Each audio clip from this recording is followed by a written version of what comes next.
Good morning, good afternoon, good evening 12th class students, मेरे प्यारे बच्चों। बारी है आज last lecture of your syllabus की।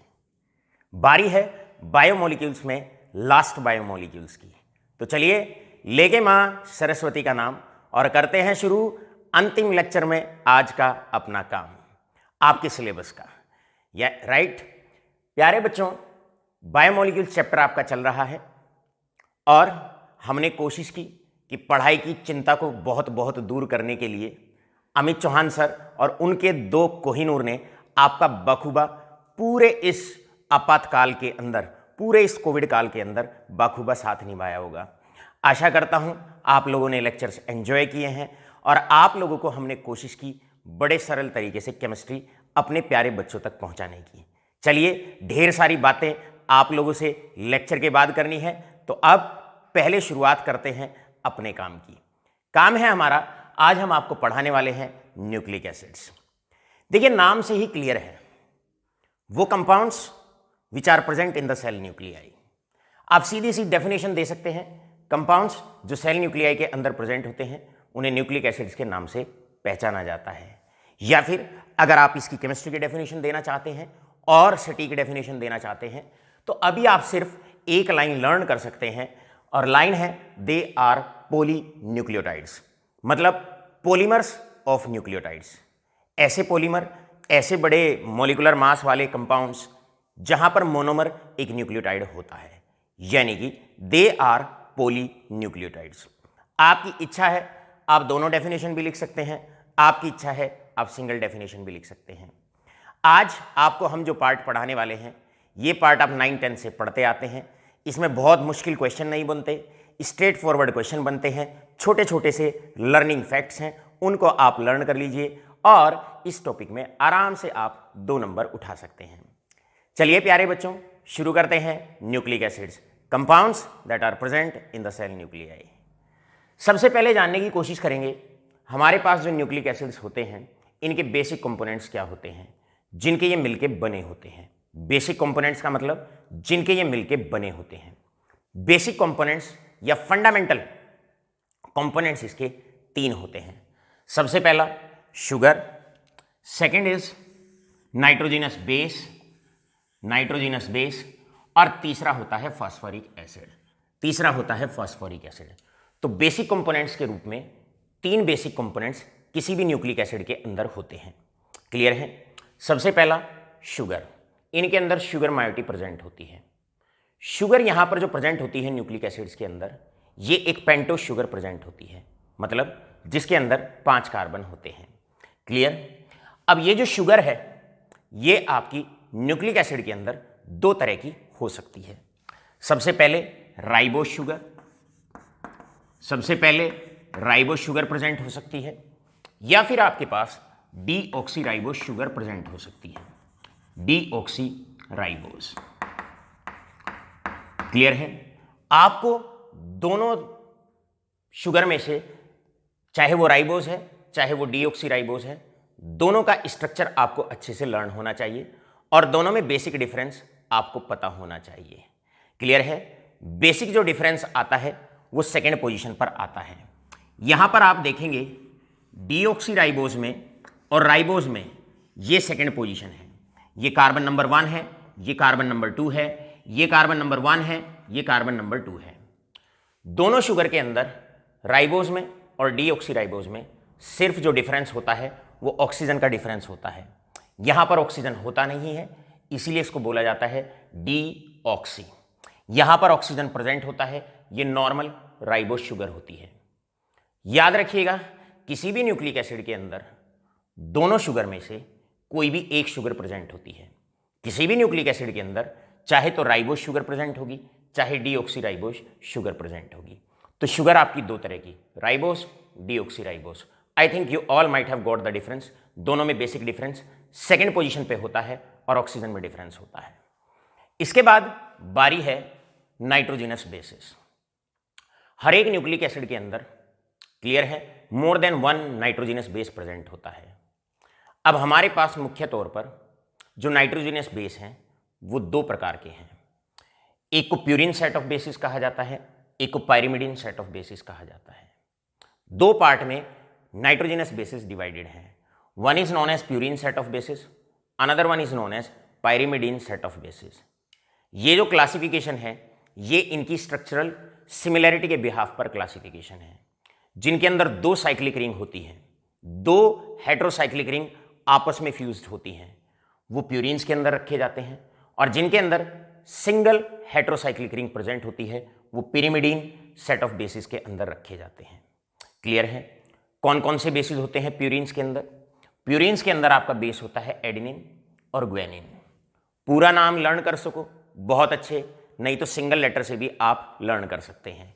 ए stands for adenine, ji stands for guanine. चाहे तो आप साथ के साथ नोट कर सकते हैं, या फिर हम पीडीएफ की फॉर्म में आज आपको नोट्स भेज रहे हैं रजिस्टर्ड व्हाट्सएप नंबर पर, आपके ग्रुप पर। आप उसमें से इनको रीड कर सकते हैं आफ्टर द बैच। प्यारे बच्चों, पिरिमिडीन के अंदर तीन सेट ऑफ बेसिस आपके हो सकते हैं। थायमिन हो सकता है, साइटोसिन हो सकता है और यूरेसिल हो सकता है। Adenine, guanine, thymine, cytosine and uracil. All right all of you, ये दो पार्ट में आपके डिवाइडेड हैं। इसके बाद नेक्स्ट पार्ट आता है थर्ड बेसिक कंपोनेंट। किसी भी न्यूक्लिक एसिड के अंदर जो प्रेजेंट होता है वह फास्फोरिक एसिड मॉलिक्यूल प्रेजेंट होता है। This is phosphoric acid. ये फास्फोरिक एसिड मॉलिक्यूल प्रेजेंट होता है। तो कोई भी न्यूक्लिक एसिड अगर आपके पास है, दोनों शुगर में से कोई एक शुगर प्रेजेंट होगी, प्यूरिन्स और पिरिमिडीन सेट ऑफ बेसिस होंगे, नाइट्रोजनस बेसिस प्रेजेंट होंगे और फास्फोरिक एसिड प्रेजेंट होगा। क्लियर है? क्या क्या डिफरेंस आता है ये आपने अच्छे से नोट कर लिया। आइए शुरुआत करते हैं, टॉपिक को आगे बढ़ाते हैं। प्यारे बच्चों, सबसे पहली टर्म आपको यहां पर लर्न करनी होगी, दैट इज न्यूक्लियोटाइड्स। कारण है nucleic acids they are the polymers of, clear है, दे आर पॉलीन्यूक्लियोटाइड्स, मतलब पॉलीमर्स होते हैं न्यूक्लियोटाइड्स के। तो जानने की कोशिश करते हैं सबसे पहले न्यूक्लियोटाइड का मतलब क्या होता है। न्यूक्लियोटाइड एक उस स्पीशी को कहा जाता है जिसके अंदर पेंटोस शुगर होती है, दोनों में से कोई भी एक पेंटोस शुगर होगी, कोई भी एक नाइट्रोजनस बेस होगा, इन सब में से कोई भी एक नाइट्रोजनस बेस प्रेजेंट होगा। Adenine, guanine, cytosine, thymine, uracil, कोई भी एक नाइट्रोजनस बेस होगा और साथ के साथ फॉस्फोरिक एसिड मॉलिक्यूल प्रेजेंट होगा। इसका मतलब अ species that is consist of all the three basic components, कोई भी एक शुगर, कोई भी एक नाइट्रोजनस बेस और फॉस्फोरिक एसिड, उस पूरी यूनिट को, उस पूरी स्पीशी को न्यूक्लियोटाइड के नाम से पहचाना जाता है। बोर्ड पर इतनी अच्छी प्रेजेंटेशन है, आप उसको देखेंगे आसानी से आप लर्न कर पाएंगे। अब प्यारे बच्चों, न्यूक्लियोटाइड आपका दो तरह का होता है। सबसे पहला राइबो न्यूक्लियोटाइड, राइबोज न्यूक्लियोटाइड, और दूसरा होता है डीऑक्सीराइबोज न्यूक्लियोटाइड। नाम में ही रिप्रेजेंटेशन है। अगर आपकी जो पेंटोस शुगर है, अगर वो राइबोज है, तो उसको राइबोज न्यूक्लियोटाइड कहा जाएगा। राइबोज शुगर प्रेजेंट होगी, कोई भी एक ऊपर से नाइट्रोजनस बेस प्रेजेंट होगा और फास्फोरिक एसिड का मॉलिक्यूल प्रेजेंट होगा। उस स्पीशी को which is composed of ribose sugar, one of the nitrogenous base and one molecule of phosphoric acid, उसको राइबोज न्यूक्लियोटाइड के नाम से पहचाना जाएगा। साथ के साथ पढ़ते हैं डीऑक्सीराइबोज न्यूक्लियोटाइड। जहां तक डीऑक्सीराइबोज न्यूक्लियोटाइड की बात करते हैं, नाम में आ गया डीऑक्सी, इसका मतलब ये वाली शुगर प्रेजेंट होगी, डीऑक्सीराइबोज शुगर प्रेजेंट होगी, कोई भी एक नाइट्रोजनस बेस प्रेजेंट होगा और फास्फोरिक एसिड मॉलिक्यूल प्रेजेंट होगा। क्लियर है? आशा करते हैं न्यूक्लियोटाइड, दो टाइप न्यूक्लियोटाइड के, राइबोज न्यूक्लियोटाइड और दूसरा है आपके पास डीऑक्सीराइबोज न्यूक्लियोटाइड, दोनों में बेसिक डिफरेंस आपको समझ में आ गया होगा। दोनों में जो बेसिक डिफरेंस होता है वो शुगर माइटी के अंदर डिफरेंस प्रेजेंट होता है। एक में राइबोज शुगर प्रेजेंट होती है पेंटोस शुगर के नाम पे, और एक में पेंटोस शुगर के नाम पे डीऑक्सीराइबोज शुगर प्रेजेंट होती है। आशा करता हूं मेरे प्यारे बच्चों को ये छोटा सा बेसिक कंपोनेंट, छोटा सा इंट्रोडक्शन न्यूक्लिक एसिड्स का अच्छे से समझ में आ गया होगा। अब यहां पर कई बार आपसे एक क्वेश्चन बनता है बाय राइट द प्रोडक्ट। आपसे कहा जा सकता है, क्वेश्चन नोट डाउन कर सकते हैं आप, write the product of hydrolysis, write the product of hydrolysis of ribose nucleotide having guanine as a nitrogenous base. आपको हाइड्रोलिसिस प्रोडक्ट लिखना है एक राइबोज न्यूक्लियोटाइड का, क्लियर है, जिसके अंदर guanine as nitrogenous base present है। तो सिंपल सी बात है, राइबोज न्यूक्लियोटाइड है तो आपको हाइड्रोलिसिस के बाद एक राइबोज शुगर मिलेगी, आपको बेस के तौर पर ग्वेनिन प्रेजेंट है तो ग्वेनिन देगा आपको, और तीसरा आपको फॉस्फोरिक एसिड देगा। कोई भी राइबोज न्यूक्लियोटाइड हो, कोई भी डीऑक्सी राइबोज न्यूक्लियोटाइड हो, जैसे ही उसकी हाइड्रोलिसिस करते हैं, पानी डालते हैं, अपने तीनों बेसिक कंपोनेंट्स में डिसोशिएट हो जाता है, तीनों बेसिक कंपोनेंट्स में अलग अलग हो जाता है। आशा करते हैं पूरा का पूरा जितना भी बोर्ड पे सारा का सारा प्रेजेंटेशन है आपके बखूबा अच्छे से समझ में आ गया होगा। छोटी छोटी बातें हैं न्यूक्लिक एसिड्स के अंदर आपको लर्न करनी है। All right all of you, आगे चलते हैं। नेक्स्ट पार्ट आता है, सबसे पहले आप इसका स्क्रीनशॉट लें और बढ़ते हैं फिर आगे की तरफ। नेक्स्ट टर्म आपको बच्चों न्यूक्लिक एसिड्स के अंदर लर्न करनी है न्यूक्लियोसाइड। आप देखिए यहां पर हमने साइड को हाईलाइट किया हुआ है, पूरा नाम है न्यूक्लियोसाइड। अब जानने की कोशिश करते हैं इसमें किस चीज को साइड में किया जाएगा। न्यूक्लिक एसिड के अंदर तीन basic component, pentose sugar, nitrogenous base और फास्फोरिक एसिड। फास्फोरिक एसिड को साइड में कर देते हैं। अगर आप फास्फोरिक एसिड को साइड में कर देते हैं, इसको हटा देते हैं, तो जो स्पीसी बनती है उसको न्यूक्लियोसाइड के नाम से पहचाना जाता है। इसका मतलब न्यूक्लियोसाइड और न्यूक्लियोटाइड में बेसिक जो डिफरेंस होता है वो फास्फोरिक एसिड मॉलिक्यूल का होता है। तो डेफिनेशन कैसे बोलेंगे आप? न्यूक्लियोसाइड का मतलब होता है अ species that is made up of pentose sugar, दोनों शुगर में से कोई एक शुगर प्रेजेंट होगी और कोई भी एक पांचों में से नाइट्रोजनस बेस प्रेजेंट होगा, उसको न्यूक्लियोसाइड कहा जाएगा। कर दिया आपने साइड, किसको साइड कर दिया? फास्फोरिक एसिड को। क्लियर है? इसको रादर यहां से हटा ही देते हैं, आपने इसको यहां से साइड में कर दिया, बस बन गया। फास्फोरिक एसिड को साइड में करते ही बन गया आपके पास न्यूक्लियोसाइड। अब प्यारे बच्चों, जिस प्रकार न्यूक्लियोटाइड दो तरह का होता है, ribose nucleotide and deoxy ribose nucleotide, nucleoside भी दो तरह का होता है। डिपेंडिंग अपॉन शुगर मायोटी, शुगर के बिहाफ पर न्यूक्लियोसाइड भी आपका दो तरह का होता है। कौन कौन सा? Ribose nucleoside and deoxy ribose nucleoside. Ribose nucleoside and deoxy ribose nucleoside. प्यारे बच्चों, नाम में ही सब कुछ है। राइबोज न्यूक्लियोसाइड मतलब पेंटोस शुगर के तौर पर राइबोज शुगर प्रेजेंट होगी और पांचों में से कोई भी एक नाइट्रोजनस बेस प्रेजेंट होगा। क्लियर है? बारी आती है डीऑक्सी राइबोज न्यूक्लियोसाइड की। क्लियर है? इसमें क्या होगा? पेंटोस शुगर के तौर पे आपका डीऑक्सी राइबोज शुगर प्रेजेंट होगा और पांचों में से कोई भी एक नाइट्रोजनस बेस प्रेजेंट होगा। All right all of you, तो आपको अब आशा करता हूं बेसिक डिफरेंस न्यूक्लियोसाइड में और न्यूक्लियोटाइड में आपको पता चल गया होगा। कई बार क्वेश्चन आता है, right the difference between nucleotide and nucleoside. Clear है? कई बार छोटा सा ये क्वेश्चन इस टॉपिक से आपसे पूछा जा सकता है। मेरे प्यारे बच्चों, आशा करते हैं आपको पूरा का पूरा ये कॉन्सेप्ट जितना हमने बोर्ड पे लिखा हुआ है, सारी छोटी छोटी सी टर्म अच्छे से क्लियर हो गई होंगी।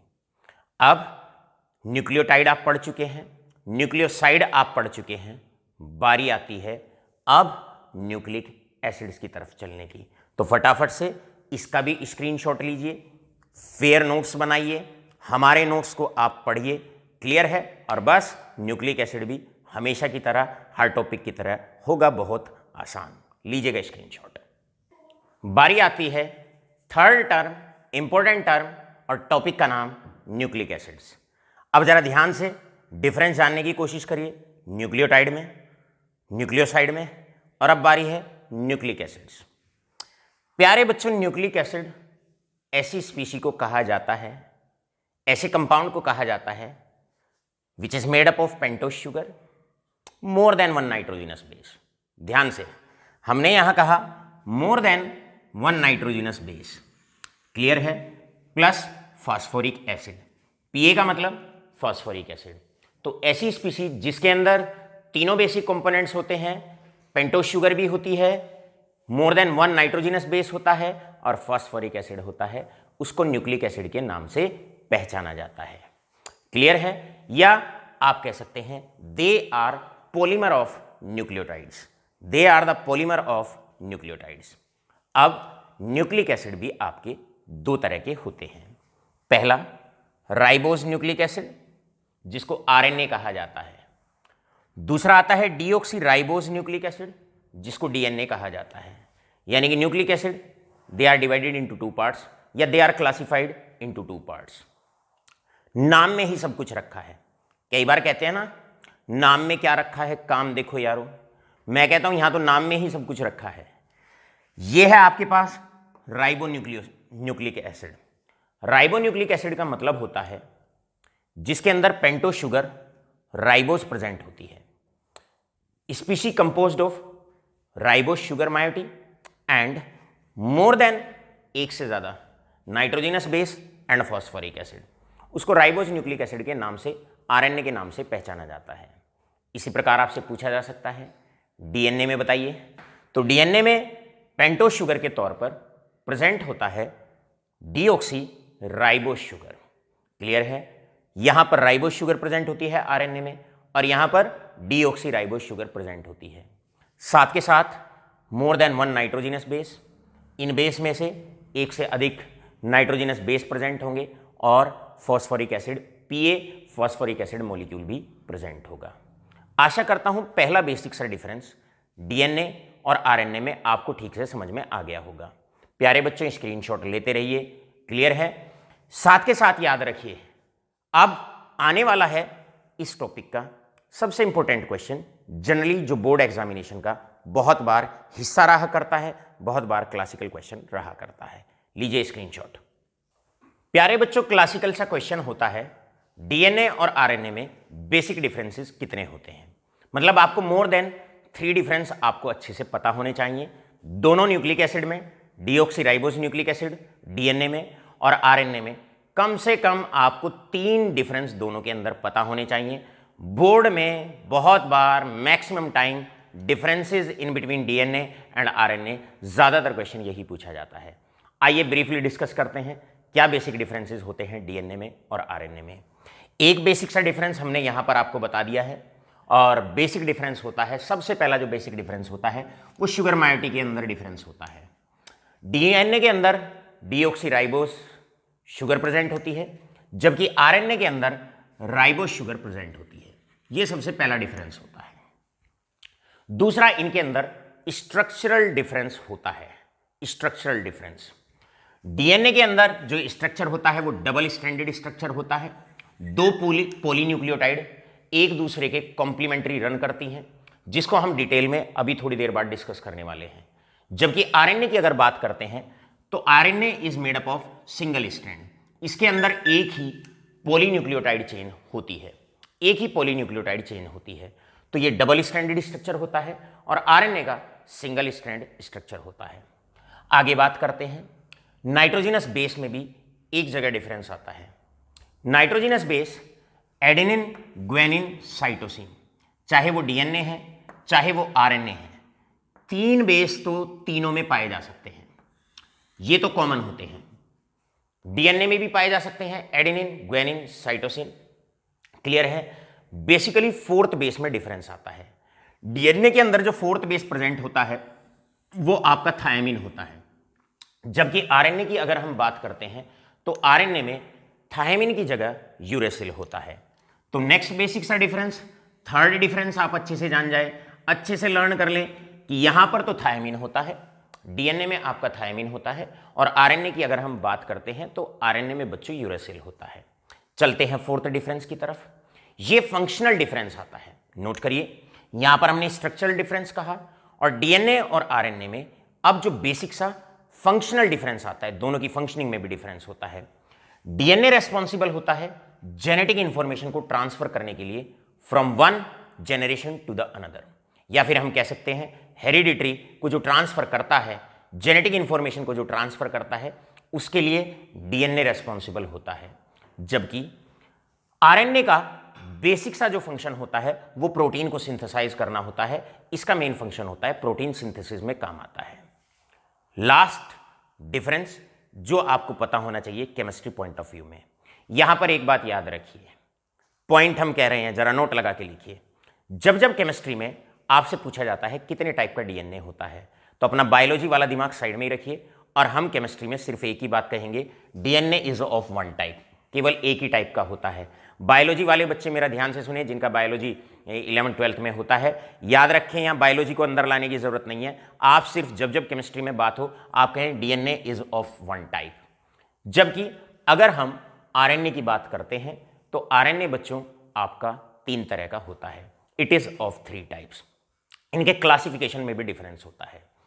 mRNA messenger RNA, tRNA translational या ट्रांसफर आरएनए, क्लियर है, और आरआरएनए राइबोसोमल आरएनए, क्लियर है। आशा करता हूं ये बेसिक से 5 डिफरेंस आपको दोनों के अंदर, डीएनए के अंदर, आरएनए के अंदर आपको अच्छे से समझ में आ गए होंगे। प्यारे बच्चों, हल्के हल्के से क्वेश्चंस हैं, छोटे छोटे से क्वेश्चन पूछे जाते हैं, छोटी छोटी बातों पे न्यूक्लिक एसिड में क्वेश्चन बनते हैं, और ये सारी बातें आप 9th और 10th में भी इजीली लर्न करके आ चुके हैं। अच्छे से लर्न करना है तो फटाफट से स्क्रीनशॉट लें, क्लियर है। पूरा का पूरा डीएनए और आरएनए में जो डिफरेंस है वो हमने आपको बोर्ड पे रिप्रेजेंट कर दिया है। प्यारे बच्चों, अब बारी आ गई है स्ट्रक्चर ऑफ आरएनए, मतलब स्ट्रक्चर ऑफ न्यूक्लिक एसिड्स को पढ़ने की। सबसे पहले एक बात समझ लीजिए, चाहे वो आरएनए है चाहे वो डीएनए है, दोनों के दोनों पॉलीन्यूक्लियोटाइड्स हैं, मतलब पॉलीमर्स ऑफ न्यूक्लियोटाइड्स। अभी थोड़ी देर पहले हमने आपको बताया न्यूक्लियोटाइड का मतलब होता है एक वो स्पीशी जिसके अंदर एक शुगर मायोटी होती है, क्लियर है, एक नाइट्रोजिनस बेस प्रेजेंट होता है प्लस फॉस्फोरिक एसिड। जो इन तीनों बेसिक कंपोनेंट्स की स्पीशी मिलकर बनी हुई होती है उसको न्यूक्लियोटाइड कहा जाता है। एग्जाम्पल, ये शुगर रहा, फर्स्ट कार्बन से कार्बन नंबर 1, ये कार्बन फर्स्ट रहा, कार्बन फर्स्ट से नाइट्रोजिनस बेस लगा हुआ होता है, शुगर नाइट्रोजिनस बेस, और ये आपका 5th कार्बन होता है, ये carbon number 2, 3, 4 and carbon number 5। 5th carbon से आपकी फॉस्फोरिक एसिड जुड़ी हुई होती है, क्लियर है। ये एक साधारण सा रिप्रेजेंटेशन है न्यूक्लियोटाइड का। अब हमने कहा जो न्यूक्लियोटाइड्स जो आपके आरएनए होते हैं, ribose nucleic acid, they are the polymers of nucleotide. इसके पॉलीमर्स होते हैं, एक फॉस्फोरिक एक न्यूक्लियोटाइड, दूसरा न्यूक्लियोटाइड, तीसरा न्यूक्लियोटाइड, इसी प्रकार n न्यूक्लियोटाइड्स आपस में जुड़ के पॉलीमराइज हो जाते हैं और बनते हैं न्यूक्लिक एसिड्स। अब प्यारे बच्चों, अगर शुगर आप राइबोज लेके चल रहे हैं तो बनेंगे राइबोज न्यूक्लियोटाइड, बनेंगे आरएनए, और अगर आप शुगर लेके चल रहे हैं डीऑक्सी राइबोज तो आपके बनेंगे that is deoxy ribose nucleotide, clear है। वो आपके बनने वाले हैं, वहां से आपका बनने वाला है डीएनए। तो आइए जानने की कोशिश करते हैं आरएनए के स्ट्रक्चर की कुछ बातें। They are polynucleotides consist of single strand. RNA के अंदर एक सिंगल स्ट्रैंड ही होती है, मतलब एक सिंगल पॉलीपेप्टाइड चेन होती है, एक सिंगल पॉलीन्यूक्लियोटाइड चेन होती है, क्लियर। ये रहा शुगर, बात आरएनए की करते हैं तो ribose sugar, ribose sugar, ribose sugar और राइबोस शुगर, क्लियर है। ये रहा ribose sugar, phosphoric acid, ribose sugar, phosphoric acid, ribose sugar, phosphoric acid. आपस में जितने भी न्यूक्लियोटाइड्स होते हैं फॉस्फोरिक एसिड और शुगर के माध्यम से सारे के सारे आपस में जुड़ जाते हैं। ये आपस में जो जुड़ते हैं लिंकेज का नाम होता है फॉस्फोडाइएस्टर लिंकेज, फॉस्फोडाइएस्टर लिंकेज। इसका मतलब यहां पर हम ये कह सकते हैं एक न्यूक्लियोटाइड और दूसरे न्यूक्लियोटाइड में आरएनए में जो आरएनए का स्ट्रैंड होता है ये आपस में फॉस्फोडाइएस्टर लिंकेज से जुड़े हुए होते हैं, क्लियर है। तो आपसे भाई पूछा जा सकता है बताओ बॉन्ड का नाम बताइए, लिंकेज का नाम बताइए जिससे दो न्यूक्लियोटाइड आपस में आरएनए के अंदर जुड़े हुए होते हैं। तो आपको लर्न करना है फॉस्फोडाइएस्टर लिंकेज, क्लियर है। जहां तक हम बात करते हैं आरएनए के स्ट्रक्चर की, सिंगल स्ट्रैंड होता है, मतलब एक ही पॉली न्यूक्लियोटाइड चेन होती है। Clear? Made up of ribose sugar, phosphoric acid and nitrogenous base is attach to the first carbon. आप देखिए पहले कार्बन से जितने भी नाइट्रोजिनस बेसिस हैं वो सारे के सारे फर्स्ट कार्बन से अटैच होते हैं। क्लियर है बच्चों? प्राइमरी स्ट्रक्चर, यहां पर आपको एक चीज और अच्छे से जाननी होगी। What do you mean by primary structure of nucleic acids? Primary structure nucleic acid का हमें बताता है सीक्वेंस ऑफ बेसिस। ये हमें बेस की सीक्वेंस के बारे में बताता है, sequence of basis.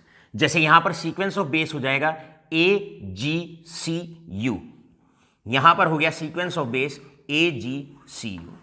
This is the sequence of base in present RNA molecule. RNA molecule में जो सीक्वेंस ऑफ बेसिस हमें बताता है उस स्ट्रक्चर को primary structure of nucleic acids के नाम से पहचाना जाता है। इतनी बातें स्ट्रक्चर ऑफ आरएनए के लिए आपके लिए सफिशिएंट हैं। बस ये चंद बातें ही आपको यहां पर आपस में लर्न कर ली हैं। तो चलो बच्चों, लीजिएगा यहां से स्क्रीनशॉट, बढ़ते हैं स्ट्रक्चर ऑफ डीएनए की तरफ। बच्चों, बारी है स्ट्रक्चर ऑफ डीएनए के बारे में कुछ बातें जानने की। जिस प्रकार पहली लाइन दोनों में बिल्कुल कॉमन आपने लिखनी होती है, वो भी पॉलीन्यूक्लियोटाइड्स होते हैं, आरएनए भी, और अगर डीएनए की बात करते हैं ये भी पॉलीन्यूक्लियोटाइड्स होते हैं।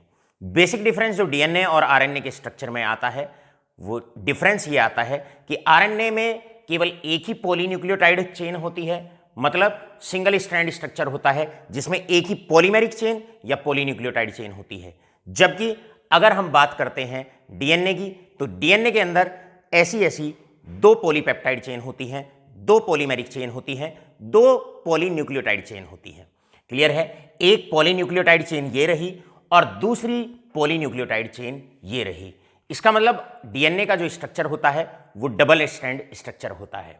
लेकिन साथ के साथ एक और बात बड़ी इंपॉर्टेंट डीएनए के स्ट्रक्चर में होती है, ये जो दोनों स्ट्रैंड होती है, एक स्ट्रैंड ये रही, एक स्ट्रैंड ये रही, ये दोनों की दोनों ऑपोजिट डायरेक्शन में रन करती हैं। They run in opposite direction. ये भी बड़ा इंपॉर्टेंट सी बात है।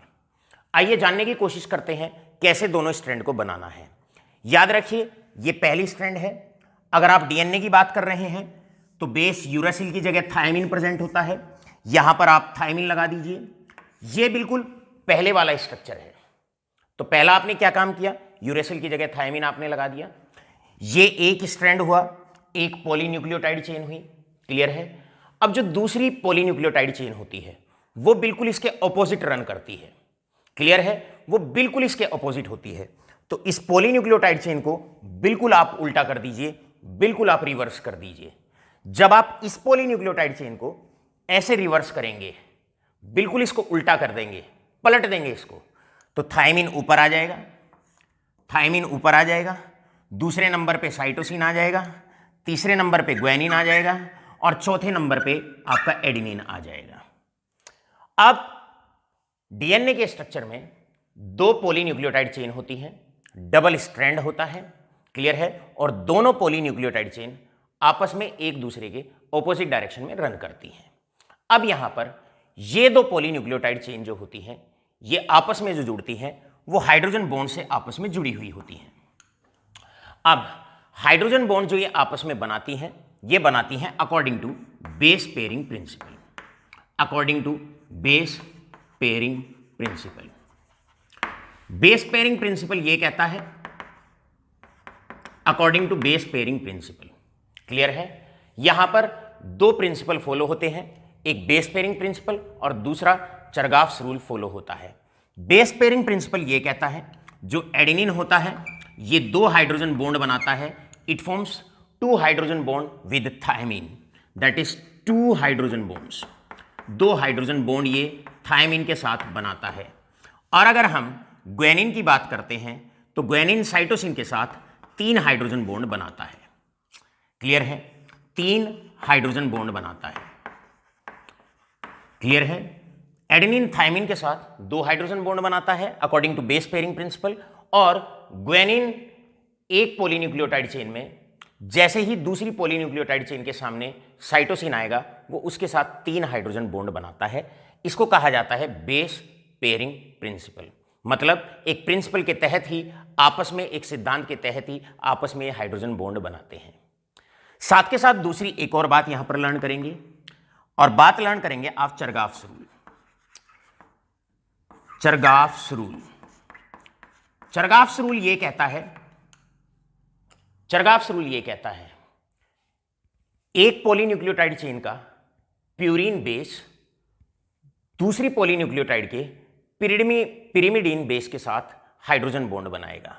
इसका मतलब यहां एक प्यूरीन होगा तो दूसरी जो स्ट्रैंड होगी जो अपोजिट डायरेक्शन में रन कर रही होगी, सामने वो बॉन्ड बनाएगा पिरिमिडीन बेस के साथ। इधर एक प्यूरीन, इधर एक पिरिमिडीन, इधर एक प्यूरीन, इधर एक पिरिमिडीन। क्लियर है? इधर एक प्यूरीन, इधर एक पिरिमिडीन। इसका मतलब जितने प्यूरीन्स होते हैं उतने ही पिरिमिडीन बेसिस होते हैं। तो चरगाफ्स रूल ये कहता है, Chargaff's rule states that amount of purines, किसी भी डीएनए मॉलिक्यूल में जितने प्यूरीन्स बेसिस होते हैं उतने ही अमाउंट ऑफ पायरिमिडीन बेसिस होते हैं, उतने ही पायरिमिडीन बेसिस होते हैं, पायरिमिडीन बेसिस होते हैं। याद रखेंगे, उतने ही पिरिमिडीन बेसिस होते हैं। क्लियर? अब adenine according to the base pairing principle complementary strand है, ये इसका ओरिजिनल स्ट्रैंड है, ये इसका ऑपोजिट डायरेक्शन में रन करने वाला स्ट्रैंड है। एडेनिन थाइमिन के साथ 2 हाइड्रोजन बॉन्ड बनाएगा according to base pairing principle, और चरगाफ्स रूल के अकॉर्डिंग ये आपका प्यूरीन सेट ऑफ बेसिस है, ये आपका पिरिमिडीन है। प्यूरीन पिरिमिडीन के साथ ही हाइड्रोजन बॉन्ड बनाते हैं। याद रखिएगा बच्चों, ये डबल बॉन्ड नहीं है, सिग्मा और पाई बॉन्ड नहीं है, ये आपके हाइड्रोजन बॉन्ड है। ग्वेनिन की बात करते हैं तो ग्वेनिन साइटोसिन के साथ 3 हाइड्रोजन बॉन्ड बनाता है। यहां पर ये रहा साइटोसिन, ग्वेनिन के साथ 3 हाइड्रोजन बॉन्ड बनाएगा। ये रहा थायमिन, ये एडेनिन के साथ 2 हाइड्रोजन बॉन्ड बनाएगा। इसे कहा जाता है double strand structure of DNA. एक स्ट्रैंड ये रहा, एक स्ट्रैंड ये रहा। 2-3 बातें बेसिक सी आपको लर्न करनी होंगी। बेस पेयरिंग प्रिंसिपल क्या कहता है कि एडेनिन थाइमिन के साथ 2 हाइड्रोजन बॉन्ड बनाएगा, इसका वाइस वर्सा भी ट्रू है, थाइमिन एडेनिन के साथ 2 हाइड्रोजन बॉन्ड बनाएगा। क्लियर है? और ग्वेनिन जो होता है वो साइटोसिन के साथ 3 हाइड्रोजन बॉन्ड बनाता है, या साइटोसिन ग्वेनिन के साथ 3 हाइड्रोजन बॉन्ड बनाता है। क्लियर है? ये होता है बेस पेयरिंग प्रिंसिपल। साथ के साथ चरगाफ्स रूल को भी आपको जानना होगा। चरगाफ्स रूल ये कहता है अमाउंट ऑफ प्यूरिन्स किसी भी डीएनए के अंदर हमेशा बराबर होता है अमाउंट ऑफ पिरिमिडीन बेसिस के। प्यारे बच्चों, ये बेसिक सा डिफरेंस होता है डीएनए में और आरएनए में। याद रखिएगा डीएनए मॉलिक्यूल को लेकर 2 बातें।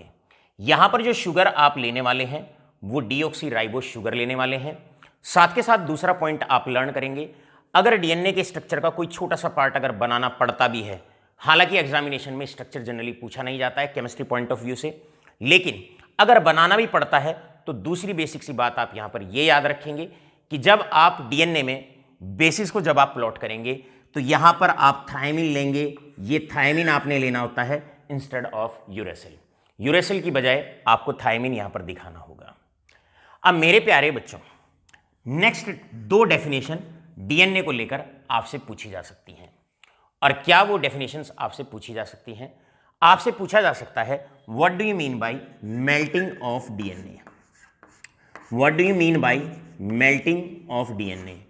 डीएनए की मेल्टिंग से आप क्या समझते हैं? भाई सीधी सी बात है, अगर आप डीएनए के मॉलिक्यूल को हीट करते हो तो ये जितने हाइड्रोजन बॉन्ड होते हैं ये बॉन्ड टूट जाते हैं, और जिस टेम्परेचर पर डीएनए के दोनों स्ट्रैंड के, दोनों कॉम्प्लीमेंट्री स्ट्रैंड के, दोनों अपोजिट स्ट्रैंड के, जिस टेम्परेचर पर ये सारे हाइड्रोजन बॉन्ड टूट जाएं और डीएनए का एक स्ट्रैंड अलग हो जाए, दूसरा स्ट्रैंड अलग हो जाए, एक स्ट्रैंड अलग, दूसरा स्ट्रैंड अलग, उस टेम्परेचर को मेल्टिंग टेम्परेचर ऑफ डीएनए के नाम से पहचाना जाता है। हमेशा याद रखिएगा, जितने ज्यादा, एक पॉइंट आप नोट लगा के लिख सकते हैं, जितने ज्यादा जीसी पेयर किसी डीएनए मॉलिक्यूल के अंदर होते हैं, क्लियर है, उसका मेल्टिंग टेम्परेचर उतना ही ज्यादा होता है। क्योंकि आप जानते हैं जीसी पेयर जितने ज्यादा होंगे हाइड्रोजन बॉन्ड्स इतने ज्यादा होंगे, क्योंकि जीसी पेयर के अंदर 3 हाइड्रोजन बॉन्ड बनते हैं, जबकि एटी पेयर के अंदर 2 ही हाइड्रोजन बॉन्ड बनते हैं। तो आप इस पॉइंट को नोट लगा के लिख सकते हैं, और पॉइंट ये रहा, more the number of GC pairs more will be the melting point. More the number of GC pairs more the number of GC pairs, more will be the melting point. More will be the melting point. More will be the melting point. इस प्रकार मेरे बच्चों यहां पर आकर DNA की जितनी important बातें हैं, डीऑक्सीराइबोस शुगर होगी, बेस थायमिन होगा, क्लियर है, सारी की सारी जो इंपॉर्टेंट बातें हैं ये हमने यहां पर स्क्रीन पर सारी की सारी डिस्प्ले कर रखी हैं। साथ के साथ एक बात याद रखिए, अगर आप हीट करते हैं डीएनए को, हाइड्रोजन बॉन्ड्स टूटते हैं, दोनों स्ट्रैंड अलग हो जाते हैं, इसको मेल्टिंग कहा जाता है। इसका अब रेसिप्रोकल, मेल्टिंग का जो रेसिप्रोकल होता है उसे एनिलिंग ऑफ डीएनए कहा जाता है। आपसे नेक्स्ट डेफिनेशन ये भी पूछी जा सकती है, इसे आप ध्यान से सुनेंगे और साथ के साथ नोट कर लेंगे। What do you mean by annealing of DNA?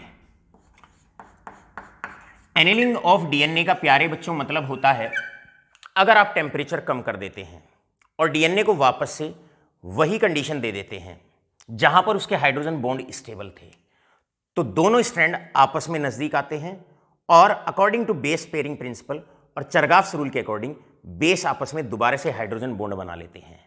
Clear है? इस प्रोसेस को एनिलिंग ऑफ डीएनए के नाम से पहचाना जाता है। यहां पर आकर डीएनए और आरएनए को लेकर जितना भी आपका पोर्शन होता है वो सारा कवर अप हो जाता है। लास्ट में एक प्यारी सी डेफिनेशन आपकी और बचती है। क्लियर है? और जो प्यारी सी डेफिनेशन आपकी बचती है इसे आप नोट्स में से जरूर लर्न कर लेंगे। Last definition belonging to the topic is, last definition पूरे टॉपिक की, पूरे चैप्टर की अब लास्ट डेफिनेशन आती है, अच्छे से उसको लर्न करना है। What do you mean by DNA replication? आपको लर्न करना है अच्छे से डीएनए रेप्लिकेशन किसको कहा जाता है। क्लियर है? प्यारे बच्चों याद रखेंगे, डीएनए रेप्लिकेशन का मतलब होता है ये डीएनए के दो स्ट्रैंड होते हैं। अगर आप चाहें तो इस तरीके से इनको दिखाया जा सकता है। क्लियर है? ये डीएनए का डबल स्ट्रैंड स्ट्रक्चर होता है। इसकी सिंपल रिप्रेजेंटेशन आप इस तरीके से दिखा सकते हैं। सेल डिवीजन के दौरान बच्चों क्या होता है, ये जो दोनों स्ट्रैंड होते हैं, ये दोनों स्ट्रैंड जो डीएनए के होते हैं ये पहले अनवाइंड होते हैं, ये अनवाइंड होते हैं। क्लियर है? इसके बाद मैसेंजर आरएनए के साथ मिलके एक अपने जैसा डीएनए यहां प्रोड्यूस करता है, एक अपने जैसा डीएनए इस स्ट्रैंड पे प्रोड्यूस करता है। फिर जो ओरिजिनल डीएनए होता है वो अलग हो जाता है और ये जो कॉपीड डीएनए होते हैं ये अलग हो जाते हैं। इस तरीके से ये अलग हो जाते हैं, ये अलग हो जाते हैं। डीएनए रेप्लिकेशन का मतलब होता है सेल डिवीजन के दौरान जो डीएनए होता है वो अपने जैसी दो आइडेंटिकल कॉपीज प्रोड्यूस करता है। उसमें से एक कॉपी जो है वो डॉटर सेल में चली जाती है और एक पेरेंट डीएनए के अंदर रह जाती है। इस प्रकार हेरिडिटरी पास होती है from one generation to the another. इस प्रकार जेनेटिकल इंफॉर्मेशन पास होती है from one generation to the another generation. इस पूरे प्रोसेस को डीएनए रेप्लिकेशन के नाम से पहचाना जाता है। मेरे प्यारे बच्चों, यहां पर आकर आपका न्यूक्लिक एसिड्स का जो पोर्शन होता है वो पूरा समाप्त होता है। यहां पर आकर आपका पूरा चैप्टर समाप्त होता है। आशा करता हूं थियोरेटिकल सा चैप्टर है, छोटे छोटे से क्वेश्चन बनते हैं, लर्निंग चैप्टर है, आपको इसमें थोड़ा सा लर्न करना पड़ेगा। मुश्किल नहीं है, बड़े सिंपल से क्वेश्चन बनते हैं। इसी के साथ पूरे सिलेबस की बात यहीं पर आकर होती है अमित चौहान सर के साथ समाप्त। बहुत बहुत धन्यवाद।